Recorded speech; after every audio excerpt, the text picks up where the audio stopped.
میرے بچوں کو اتنا زیادہ اللہ نے دیا ہے، میں ان کو سارا وقت سمجھاتا ہوں کہ تمہارے اوپر ذمہ داری ہوگی، تم انسان ہو۔ ایک بار پھر سے باپ سے ملنے کا فیصلہ کر لیا۔ سلیمان اور قاسم کا پہلے سے شاندار طریقے سے عمران خان کے ساتھ استقبال۔ عمران خان کی خوشی کی انتہا نہ رہی۔ عمران خان بھی ہر باپ کی طرح اپنے بیٹوں سے شدید محبت کرتے ہیں، اس لیے یہ نہیں چاہتے تھے کہ گرفتاری کے وقت ان کے بیٹے پاکستان آئیں، جس پر ریسنٹ رہا تھا اور پھر میرے اوپر کیسز تھے، مجھے ڈر تھا وہ بیچارے آئیں اور میں اگر یعنی وہ کوئی پولیس ایکشن ہو مجھے جیل میں ڈال دے، تو میں ان کے لیے ان کو نہیں بلا رہا تھا۔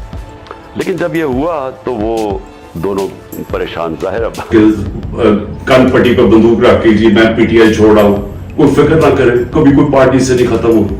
پارٹی تو ختم ہوتی ہے جب نظریہ ختم ہو جاتا ہے۔ آج آپ کے سامنے پی ڈی ایم کی جماعتیں پوری اسٹیبلشمنٹ کی مدد کر رہی ہے، الیکشن کمیشن ان کے ساتھ ملی ہوئی ہے۔ بیٹوں نے بھی زمان پارک آنے کا اعلان کر کے عمران خان کی خوشی میں دگنا اضافہ کر دیا۔ عمران خان کے بیٹے بھی عمران خان سے ملنے کے لیے بےتاب تھے۔ دوستو، ذرائع کے مطابق عمران خان کے بیٹے بھی عمران خان کو سپورٹ کرنے زمان پارک میں ہی رہیں گے۔ سوشل میڈیا کی رپورٹس کے مطابق عمران خان کے بیٹے اگلے چند دنوں میں پاکستان آ رہے ہیں۔ عمران خان کے کروڑوں سپورٹرز ان کا استقبال کرنے کے لیے پہلے کی طرح بے چین ہیں۔ دوستو، اگر آپ بھی عمران خان کے بیٹوں کو عمران خان کے ساتھ دیکھنا چاہتے ہیں تو کامنٹ سیکشن میں اپنی رائے کا اظہار ضرور دیں۔ ویڈیو اچھی لگے تو لائک کریں اور اس چینل کو سبسکرائب کریں۔